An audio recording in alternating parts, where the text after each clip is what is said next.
जानते ही नहीं है। नाउन का मतलब ये नहीं है कि noun is the name of any person, place or thing, Ram Mohan book etc।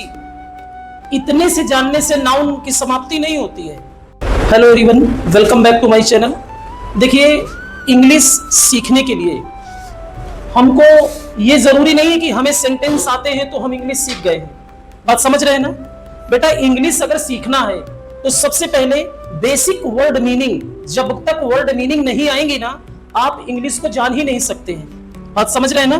क्योंकि आप डेली यूजेस मीनिंग कभी तैयार ही नहीं करते हैं। उनमें से जैसे बहुत ऐसी मीनिंग होती हैं, जैसे अदरक है ना, चारपाई है, गोलगप्पे हैं, कुछ ऐसी मीनिंग होती है, कुछ ऐसे नाउन होते हैं जिन्हें हम सीखने वाले हैं। नाउन का एक भाग है जेंडर।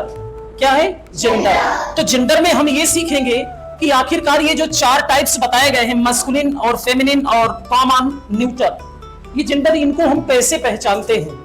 तो आज मैं इनकी सिर्फ पहचान बताऊंगा आपको, क्योंकि जब आप ये जेंडर को पहचानना जान जाएंगे तो वो एग्जाम्पल कहीं भी आएगा तो आप उसको अच्छे से समझ जाएंगे।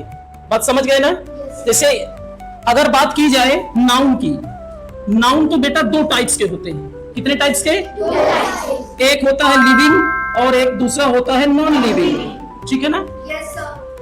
अब इसी के अंतर्गत जैसे नॉन लिविंग, लिविंग में आ गए, लिविंग में जैसे जो मेल होते हैं, ठीक है ना, और उसी में एक क्या होता है? फीमेल होते हैं, फीमेल एनिमल, यानी इसके अंतर्गत जानवर, इंसान सभी आ जाते हैं। बात समझ गए ना?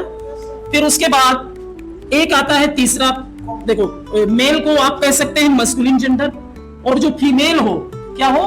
फीमेल हो, उसको फेमिनिन जेंडर के अंतर्गत रखा जाता है। ठीक है ना? फिर उसके बाद आपको एक आता है कॉमन। क्या आता है बेटा? कॉमन। ये तीसरा है ना, ये बहुत ही अलग है। इसकी पहचान मैं आपको बहुत ही डिफरेंट बता रहा हूं, हमेशा ध्यान रखिएगा, आपको दिमाग में बैठ ही जाएगा। पहचानने का तरीका ये बहुत ही सरल है। जैसे दुनिया का कोई भी पोस्ट हो, वो कॉमन नाउन होगा। ठीक है ना? जिसे हम देख सकते हैं, देख के पहचाने, छू कर पहचाने, वो सब किसके अंतर्गत आते हैं? कॉमन नाउन के अंतर्गत आते हैं। किसके अंतर्गत आते हैं? कॉमन नाउन के अंतर्गत आते हैं। तो एक तो पोस्ट वाला हो गया, और दूसरा कुछ एक और अलग आता है, जैसे फ्रेंड्स। क्या आता है? फ्रेंड्स। अब फ्रेंड आइडेंटिफाई करने का जो तरीका है वो बिल्कुल डिफरेंट होता है। जैसे पोस्ट के अंतर्गत कोई भी पोस्ट, टीचर एक पोस्ट है, जो कोई भी जॉब करता है, वो सब कॉमन नाउन है। कॉमन नाउन में बेटा मेल फीमेल का पता नहीं चलता है। जैसे टीचर, टीचर मेल भी हो सकता है, फीमेल भी हो सकता है। बात समझ में आ गया ना? हाँ बेटा, कॉमन में, हाँ कॉमन में दोनों।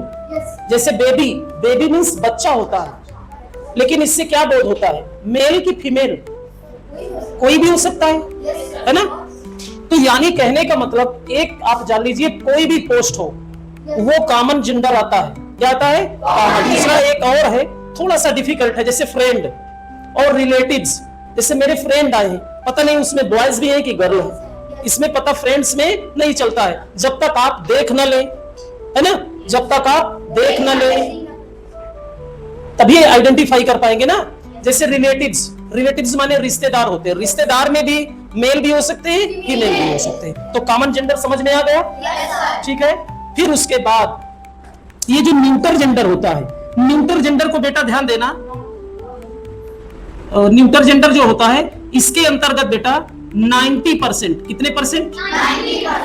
90% नॉन लिविंग जितनी भी वस्तुएं होंगी वो न्यूटर जेंडर के अंतर्गत आएंगी, लेकिन और इसके पास 10% जो होंगी ये लिविंग होंगी, लेकिन उनको भी न्यूटर जेंडर के अंतर्गत रखा जाता है, और ये होती भी है। इसे हम आपको बताना भी चाहेंगे कि सर ऐसे कैसे कि न्यूटर जेंडर में 90% नॉन लिविंग होंगी।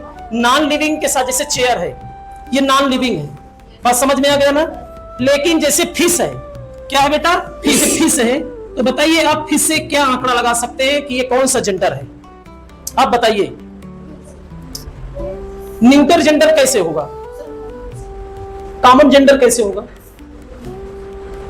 अच्छा ठीक है, आपको अगर 2 घंटे मछली के पास छोड़ दिया जाए, 2 घंटे क्या 2 दिन, तो क्या आप छूकर बता सकते हैं कि ये मेल है कि फीमेल है?